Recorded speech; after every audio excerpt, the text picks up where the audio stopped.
जो रामोसी समुदाय जिसने लड़ाई लड़ी वासुदेव बलवंत फड़के के नेतृत्व में, आज उनको सांसी समुदाय बोलते हैं। आजादी के बाद भी उनका दुर्भाग्य बना रहा। किसी ने भी चोरी कर ली, थानेदार ने चोर को ढूंढने का प्रयास नहीं किया। ये मेरे पास बैठे हैं डीजीपी साहब, थानेदार ने कोई प्रयास नहीं किया। किसी भी सांसी समाज के आदमी को पकड़ा, उसको प्रताड़ित किया, उसको बुरी तरह से पुलिस के अंदर टॉर्चर किया और उसको हाँ भरवाई और जेल में डाल दिया। जब आदमी की नियति में यह हो कि चोरी चाहे कोई भी करे उसके जिम्मे लगा दिया जाएगा, तो फिर वो चोरी करेगा और क्या करेगा। मैं अपनी बात की शुरुआत 1857 की क्रांति से शुरू कर रहा हूं। 1857 की क्रांति के बाद मान्यवर सब लोगों के सामने यह विषय था कि अब देश की आजादी का आंदोलन कौन चलाए। तो हिंदुस्तान के अमर सेनानी वासुदेव बलवंत फड़के जी ने दोबारा आंदोलन शुरू करने की शुरुआत की। तो उनके सामने एक समस्या थी कि अब देश के लिए लड़ेगा कौन, क्योंकि अंग्रेजों ने इतना आतंक फैला दिया था। सरेआम फांसियां, सरेआम रोड रोलर के नीचे लोगों को कुचला गया, सरेआम लोगों को कोड़ों से सजाएं दी गई, पूरा देश भयभीत था। तो वासुदेव बलवंत फड़के जी ने एक योजना ली कि अब वो आदमी लड़ेगा देश के लिए जिसके पास खोने के लिए कुछ नहीं है।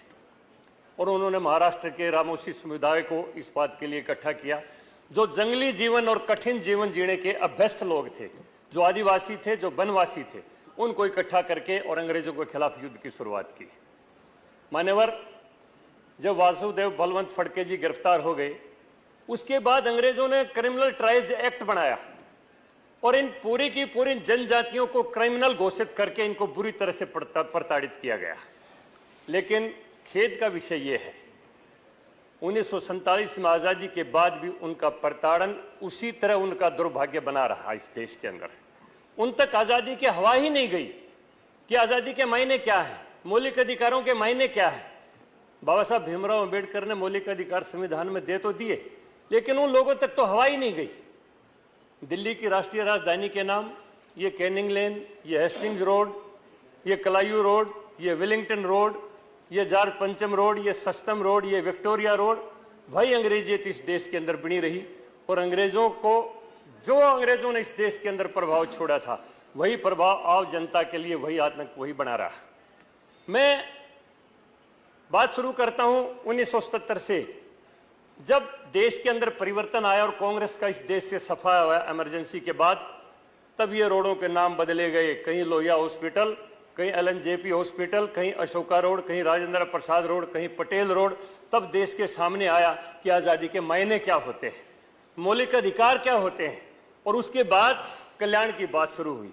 यानी जब जब देश से कांग्रेस गई है, तब तक मौलिक अधिकारों का देश के अंदर लोगों को पता चला है। और जब भी कांग्रेस सत्ता में रही है, देश में मौलिक अधिकारों का दमन हुआ है। ये सच्चाई है, इतिहास है। मैं अपनी बात को आगे बढ़ाते हुए मान्यवर, इसमें एक उल्लेख करना चाहता हूं। हरियाणा प्रदेश से मैं आया हूं। जो रामोसी समुदाय जिसने लड़ाई लड़ी वासुदेव बलवंत फड़के के नेतृत्व में, आज उनको सांसी समुदाय बोलते हैं। आजादी के बाद भी उनका दुर्भाग्य बना रहा।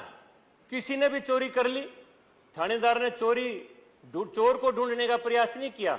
ये मेरे पास बैठे हैं डीजीपी साहब, थानेदार ने कोई प्रयास नहीं किया। किसी भी सांसी समाज के आदमी को पकड़ा, उसको प्रताड़ित किया, उसको बुरी तरह से पुलिस के अंदर टॉर्चर किया और उसको हाँ भरवाई और जेल में डाल दिया। जब आदमी की नियति में यह हो कि चोरी चाहे कोई भी करे उसके जिम्मे लगा दिया जाएगा, तो फिर वो चोरी करेगा और क्या करेगा। यानी ये व्यवहार आदिवासी लोगों के साथ आजादी के बाद भी बना रहा। मान्यवर, थोड़ा सा मैं टाइम इसलिए ले रहा हूं, बिल है द कॉन्स्टिट्यूशन शेड्यूल्ड ट्राइब्स, मेरे लीडर मेरे को टाइम दे देंगे, आप भी दे देंगे थोड़ा सा, इसलिए मैं शॉर्ट में ही करूंगा। हिमाचल तो मान्यवर, मैं ये बात कहता हूं कि ऐसे आज भी हरियाणा में भी वो जातियां हैं, सपेरा है, सिकलीगर है, सिंगी काट है, सांसी है, ओड है, बाजीगर है, वो एसटी का दर्जा रखते हैं, लेकिन हरियाणा में एसटी नहीं है। मैं तो ये मांग करता हूं मुंडा जी से, हालांकि हरियाणा के अंदर ट्राइब्स को तो एक्ट नहीं दिया गया, एक गोमंतु बोर्ड बनाया गया है, उससे कुछ लेकिन समाधान नहीं हो पा रहा।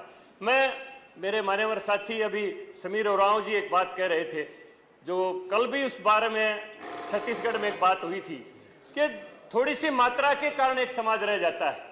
इसी प्रकार बिहार के अंदर एक लोहार समाज है, अंग्रेजी में लोहड़ा लिखा हुआ है, यानी एक अंग्रेजी के प्रोनाउंसिएशन के कारण, मान्यवर 1 मिनट की बात अभी है, 2 वक्ता हैं आपके वो दल समाज से और वंचित आप रह गया। समय अधिक ले रहे हैं। वो भी एक मात्रा के कारण उन लोगों को अधिकार नहीं मिल पाया है। तो उस लोहार समाज को भी बिहार के अंदर, क्योंकि अंग्रेजी में अशोक को अशोका बोलते हैं, राजेंद्र को राजेंद्रा बोलते हैं, इसी कारण वो बेचारा वंचित रह गया, उनको भी दे दिया जाए। और हरियाणा में मैंने जिन जातियों का जिक्र किया है उनको भी एसटी का दर्जा दिया जाए तो लोगों का कल्याण हो जाएगा। आप सबका बहुत बहुत धन्यवाद। Thank you.